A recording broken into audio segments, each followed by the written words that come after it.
breezes seem to whisper I love you. Birds singing in the sycamore tree. Dream a little dream of me. Say nighty-night and kiss me. Just hold me tight and tell me you'll miss me.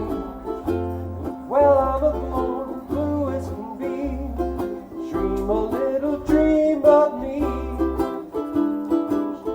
Stars fading, but I linger on, dear. Still craving your kiss. I'm longing to linger. Well, we're in North Carolina. I live in a little town called Rocky Ford, which is just a crossroads. And I keep telling people I'm on a mission to put Rocky Ford on the map, because if somebody knocks the sign down, I think Rocky Ford's going to disappear. So I've got an extra Rocky Ford sign. If they ever knock it down, I'm going to put another one up. It's called a Pompeii-style oven.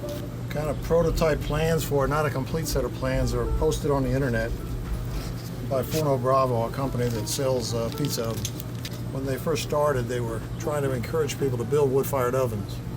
And I started with that set of plans and studied the hell out of them. And because I was building mine a lot larger than most of the ovens were like in the range of about 36 inches inside, and mine is 56 inches. And I wanted it bigger to be able to support putting 2 full sheet trays in there to bake breads. And the smaller ovens, by the time you get a fire in there and you get your pizza in there, you're sort of like, you know, you're out of space.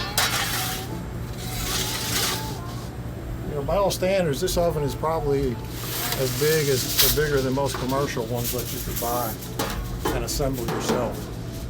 I suspect that this oven will be here for about 1,000 years, and when all these properties and they cut the trees and somebody comes along one day, they're going to say, what in the hell's this thing? They'll probably do some research and find out that this jackass in Rocky Ford, Bob Radcliffe, built it. Took me, actually I started with this building because the building was falling down. I reconstructed the building, didn't have a shed. And I decided on this side I was going to build this shed, concrete pad underneath. It's got 2 slabs here, by the way. I got like a work slab and a slab under the oven because there's so much weight on it. I wanted that to be able to settle differentially or settle separately because of the weight of it. It's got reinforced concrete. It's got probably 1,000 or 1,500 equivalent bricks in it. There's a lot of weight there. A pizza is a tomato pie on steroids. Okay, so a tomato pie is a very basic pie that I remember I had as a child in Trenton, New Jersey. At DiLorenzo's Pizza was a famous pizza place. It's in all the history books of pizza in the U.S. You always come back to DiLorenzo's on Hudson Street in Trenton, New Jersey. I went there as a kid. They used to cook them in a coal-fire oven. And they actually would shovel the coals, cook it in a separate place, and bring the coals in and put it under a cooking surface, which was like metal. And they would bake the pies, the tomato pies, on that surface. Sort of like how in North Carolina they do barbecue. You know, they do the wood and they get the embers and they move it under the meat and they cook it real slow. Well, this coal is really hot. It burns at about 1,000 degrees. It's actually too hot. I can burn coal in here, but the oven's already in the dome part up at 1,000 degrees. I don't need it any hotter. It's plenty hot. They used to cook on the coal-fired oven, and the pies were always very crisp, almost a little bit burnt. Very simple. Just bread, good bread, tomatoes, just a touch of little sausage. That was about it. And they were delicious. And I still remember them. And sort of what I've done is try to recreate to the extent I can something similar to that here. I call them tomato pies. In North Carolina, they don't really know what a tomato pie is. They think it's something that you bake and you put mayonnaise on it with tomatoes, and it's sort of like a dessert. So I've got a little uphill battle educating North Carolina on tomato pies. I think people are going to catch on to the fact that it's the simplicity. I don't make the nouveau pies. I don't put the pineapple on them and all the other stuff that you go out to get a pie today, you get a pizza, they load it up. I want a pie that's just basic, essentially the crispy crust, not too big on cheese, just the tomatoes and maybe a little bit of sausage, just a little bit of accent on there. That's what I like the best, and that's what I'm baking, and I think people are slowly discovering it. I think they're going to find it. They really would like to move away from all this, you know, humongous gungo stuff on a piece of bread. and move it back to a crisp, thin crust that's not soggy. You can pick it up. It's crispy, and it's got the nice tomatoes, just a good tomato flavor. A little on the sweet side, but real garden fresh type tomato. That's why I built my oven. I built it so I could bake pizzas, or tomato pies, and I wanted to do artisan breads. And basically, artisan breads are breads that are sort of slow fermentation breads, real high using flour. The flours that you use are very high protein content, and it gives you a crispy, crunchy bread. Down south, all we have is a lot of low protein, very light flour that makes biscuits, and everybody eats biscuits down here. I'm from the north, and I really miss the sort of the Italian rolls and the crunch on it, and a tomato pie or a pizza with a crust on it that crunches. And to get that kind of thing, you do need an oven that's better than a household oven. A household oven runs maximum about 550 degrees. And you can do a decent pie in an oven with a pizza stone, but we're talking here like at the top, 1,000 degrees on the surface, probably 650, something like that. And it's intense heat. It's not like in an oven, you kind of have a baking stone. The dough takes the heat out and it's dropping all the time. The temperature's dropping. This oven's like a heat sink. The floor of the oven is 650 degrees or whatever. You put the pie on there, it stays 650 degrees. I mean, so it cooks that crust right through. It doesn't taper down in temperature and then come back up. That's what ruins most food. When you're cooking any kind of food, if your temperature is sagging and fluctuating up and down, you're always going to have something that doesn't taste quite as good. Basically, I've done effectively a lot of agricultural research, my own research of growing test gardens with tomatoes. Tried to grow tomatoes I could use on my tomato pies, and after a number of years of experimentation and growing, I finally concluded to just buy good imported San Marzano tomatoes from Italy. They have what I call terroir. In other words, if you are into wine at all, you always hear people talk about wine having terroir, the taste of the land. In other words, depending on what soils it's growing in and the slope to the sun and where it's located, you get a grape that has a little different character. It's the same with tomatoes. All agricultural products have terroir. They depend on the soil you're in and the minerals and the type of content of the soil that comes up into the plant and into the fruit. And for whatever reason, San Marzano has always come out as being historically the best in the Italian realm for a plum paste tomato, for that types of making sauces or toppings on pies. So that's what I use now. I buy them in Philadelphia. We lived in Philly for 20 years. My wife Carrie goes up to Philly a couple times every month or so. We'll come back with 4 or 6, 8 cases of tomatoes. They get imported from Italy directly into Philadelphia port, and you can buy them there wholesale. And so they're the real thing. Thanks to Peter Reinhardt, who is a really world-renowned author of artisan breads and pizza books. He's out of Charlotte, works for Johnson & Wales Culinary University. I corresponded with Peter, and he sort of got interested in what I was doing with this tomato pie thing in North Carolina, because there's nobody else doing it. He sort of asked me, he said, well, could you write a guest column for my website, which is pizzaquest.com? And I said, yeah, and I sat down and worked on an article. I sent it to Peter, and he said, geez, it's a great article, but he says, I really needed to, can you integrate some other story into it, like your farm stuff and the whole process. And I said I thought I could, but I'd never done that kind of writing. But I sort of sat down, I sort of had an idea that I would write a 6 to 8 part series that would kind of cover the whole development of process that I've gone through to build the pizzas that I'm making today. And it's taken a lot of years of experimentation because nobody taught me how to do it. And I just had an interest in trying to replicate the sort of the flavor and a sense of what that tomato pie was that I used to get when I was like 5 or 6 years old in Trenton at De Lorenzo's. What sort of started as kind of an article, Peter said, well, why don't you just write a series? And so I've published, I guess, 4 of 7 articles now. There's going to be 7 in the series that'll cover everything, every aspect of making the pie, from the choice of the dough and the flour issues and the tomatoes and the cheese and the toppings and the whole manner in which I build the pie, which is kind of upside down from the pizza world. Cheese is on the bottom, and All my toppings go on the pie after it comes out of the oven. I don't put any oil on the pie.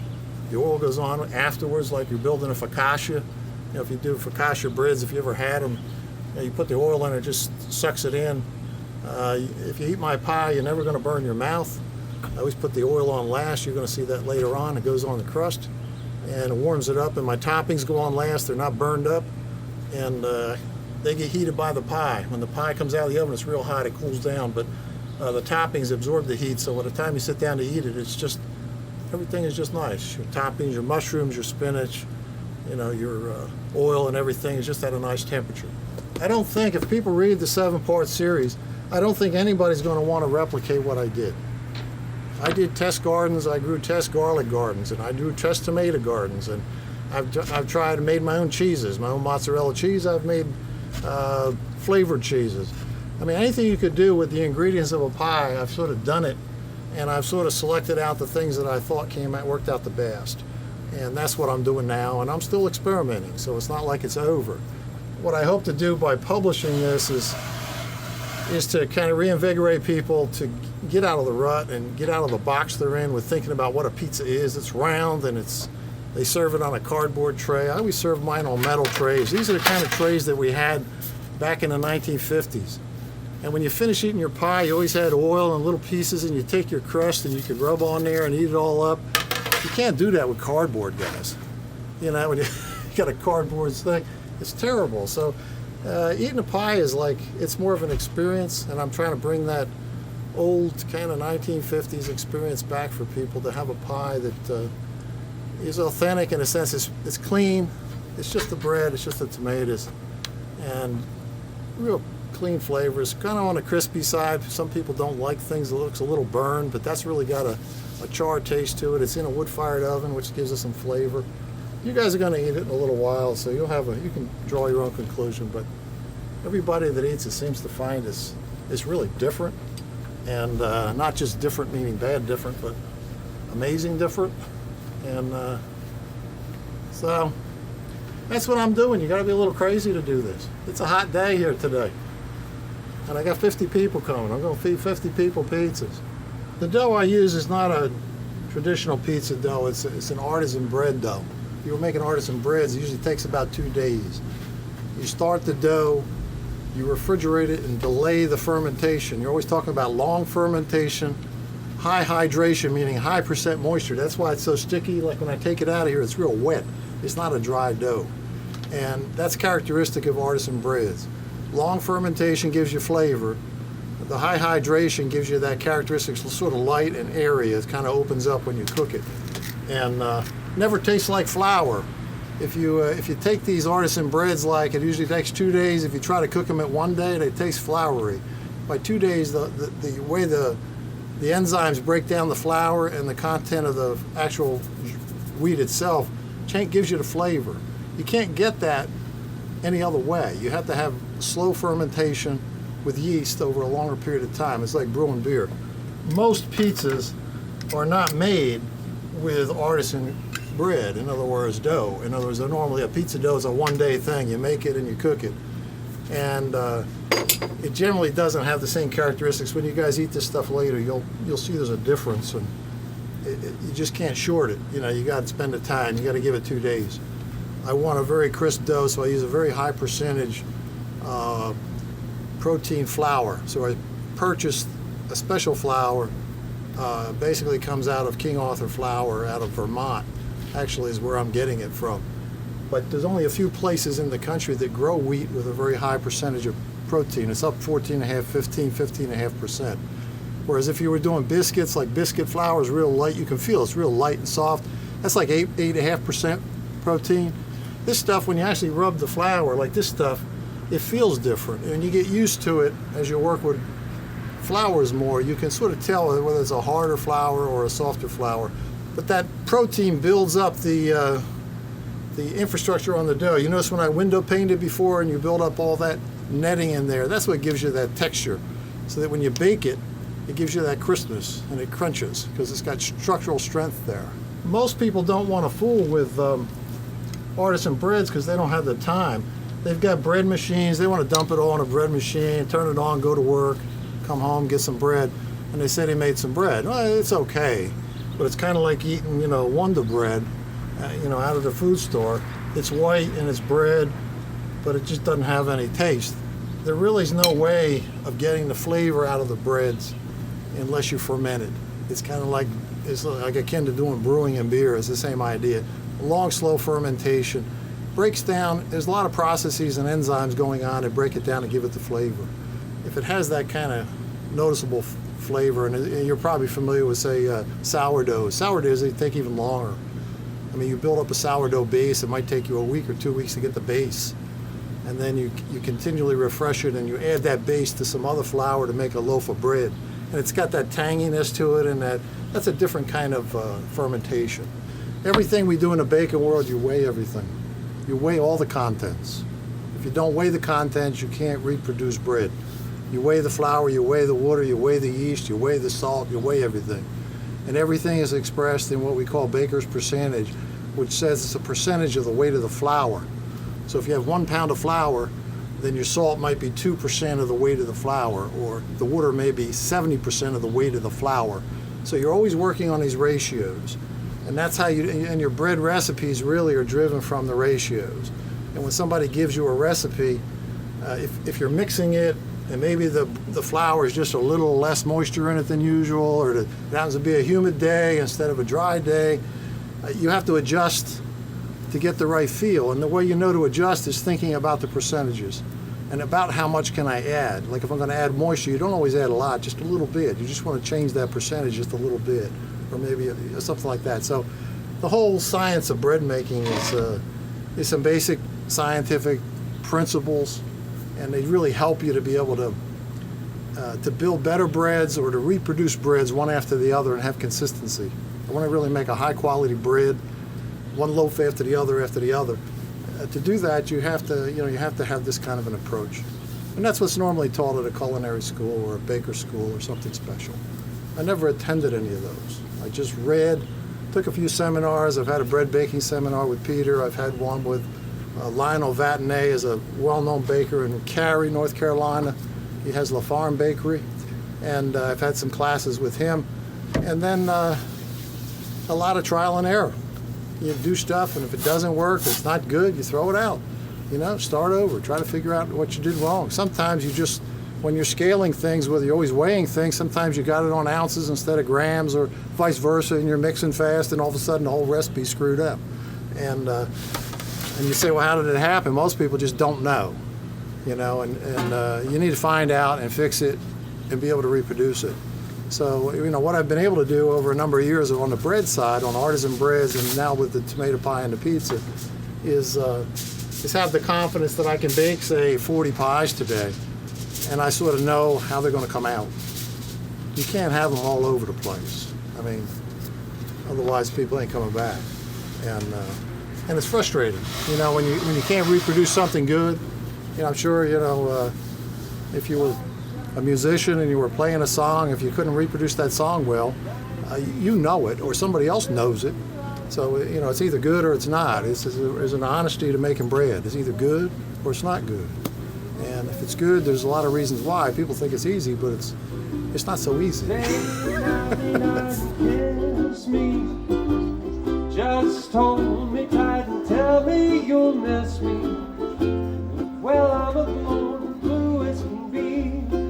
Dream a little dream of me. Stars fading, but I linger on, dear. Still craving your kiss. I'm longing to linger till dawn, dear. Just saying that. Sweet dreams till sunbeams find you. The first thing going on is we put oil around the crust. Okay, then we put a little salt on, coarse kosher salt. We're adding some other toppings tonight. People aren't asking for it, but we're doing sauteed spinach with garlic. We're doing some mushrooms, either creminis or shiitakes. It's kind of like a little, I expect every piece to be a little different, so I don't really try to get the pieces on there. And when we cut the pie, we always cut a long axis first, and then we go across. I usually cut 8 pieces. You could cut them bigger, but smaller pieces don't fold up. A little bit of cheese.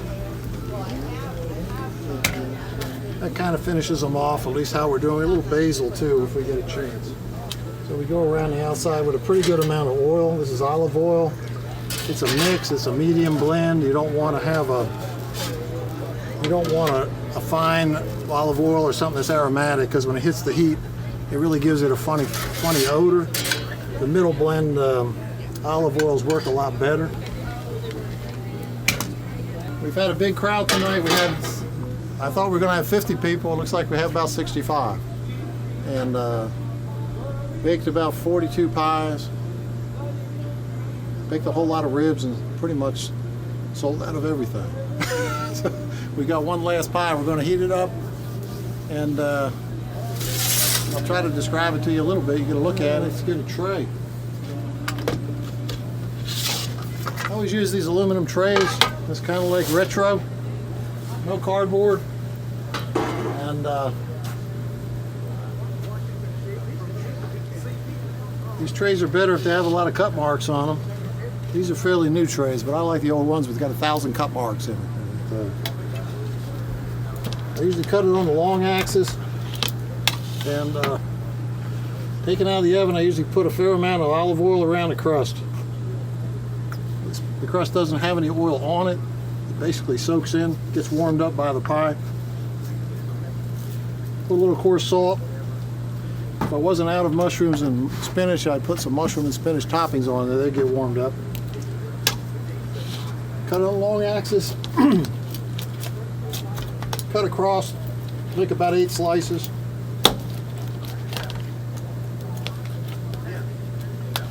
And oh, thank you. We try to put a little corn basil on there at the last minute. Just gives it a little bit of aroma, and not so much for flavor, but just for smell. I'm just going to take a little end piece. All these pieces stand up. They stand up. They're crunchy.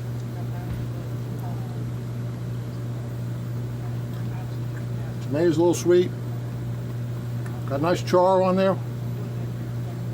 Got a little sausage on there. It's my own sausage. Kind of a special mix. Can't give you the recipe on that. It's taken me too many years to figure it out.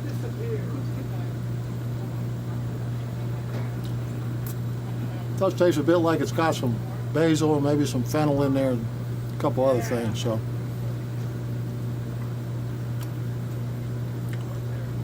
it pretty much reminds me of a Di Lorenzo pizza from the 1950s. And you have to come try one sometime. Sweet dreams till sunbeams find you. Sweet dreams to leave all worries behind you. But in your dreams, whatever they be, dream a little dream of me.